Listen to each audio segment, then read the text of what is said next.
October 1962. Shh. The world trembled on the very brink of nuclear war.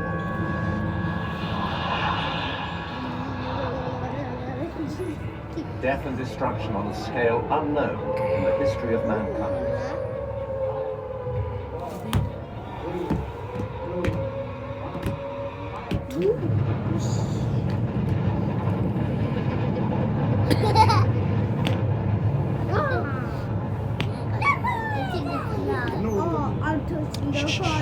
കൈ വെക്കണം ആരാ Superpowers confronting each other over Cuba. And the world held its breath. For several months, the Soviet Union has been setting up nuclear missile sites in Cuba. Soviet Premier Nikita Khrushchev felt his country was threatened by US missiles and troops based in allied countries like Turkey, Italy, and the United Kingdom. He wants to give the US a taste of its own medicine, to throw a hedgehog at Uncle Sam's pants.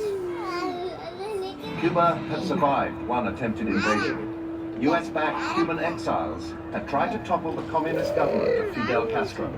The missiles would deter another invasion. Once in place, nuclear missiles could reach almost every US city. They had been installed in complete secrecy. So far.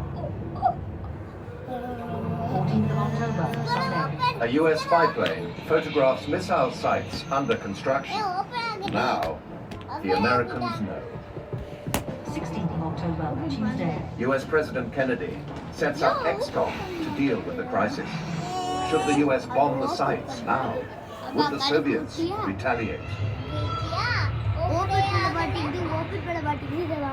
The Pentagon is convinced bombing is impractical. The missiles must be removed from Cuba. But how? 18th of October, Thursday. XCOM considers another option. Set up a naval blockade around Cuba to stop all Soviet ships delivering missiles.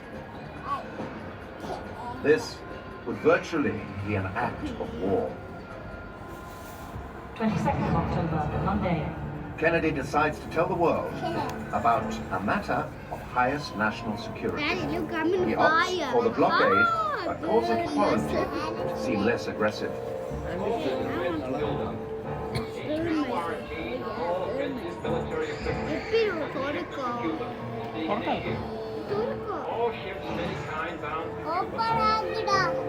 Open ஆகாது அம்மா தெரியாம சொல்லிட்டேன் இது ப்ரொஜெக்டர்ல தான் வைக்கணும்.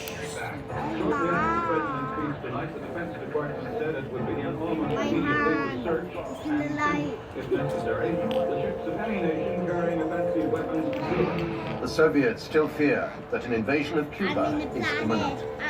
Khrushchev has secretly authorized the use of battlefield nuclear weapons in Cuba. The feeling here is that we have a long way to go before we're out of the woods. 23rd of October, Tuesday. Aerial photographs confirm that missiles are being prepared for launching. By the end of last week, the evidence was startling. At one Mobile launching site where there had been only a fuel truck or two, there were now the launchers, the trailers, the tents, the Soviet personnel, and the missiles themselves. At the fixed launching sites, where there had been only strips of denuded ground, there were now the telltale signs of bunker positions and the cable runways between bunker and site. Our reports from our base on the day that there was not a great deal of reason for optimism tonight.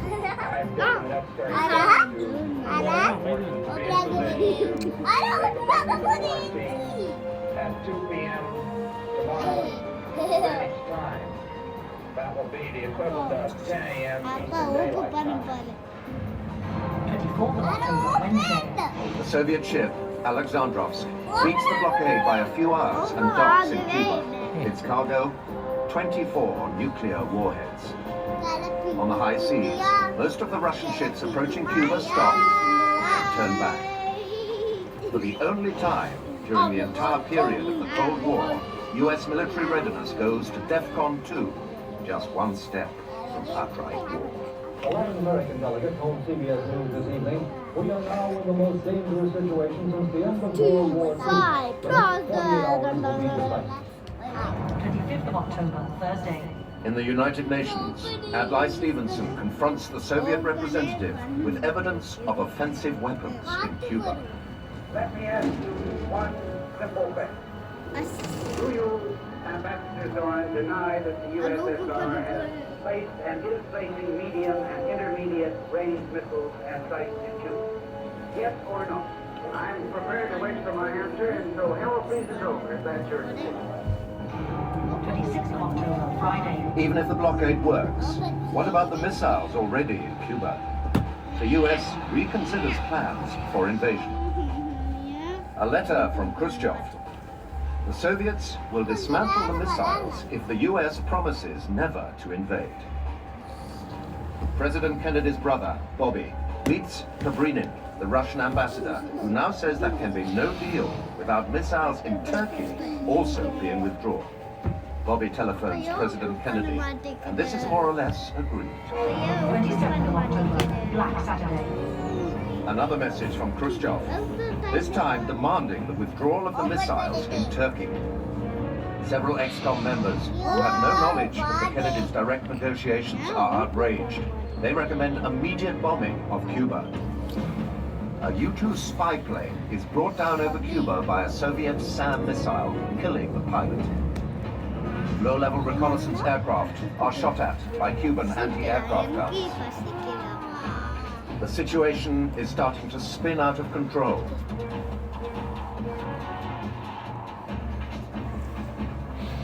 Bobby Kennedy desperately tells the Soviet ambassador the US military are spoiling for a fight.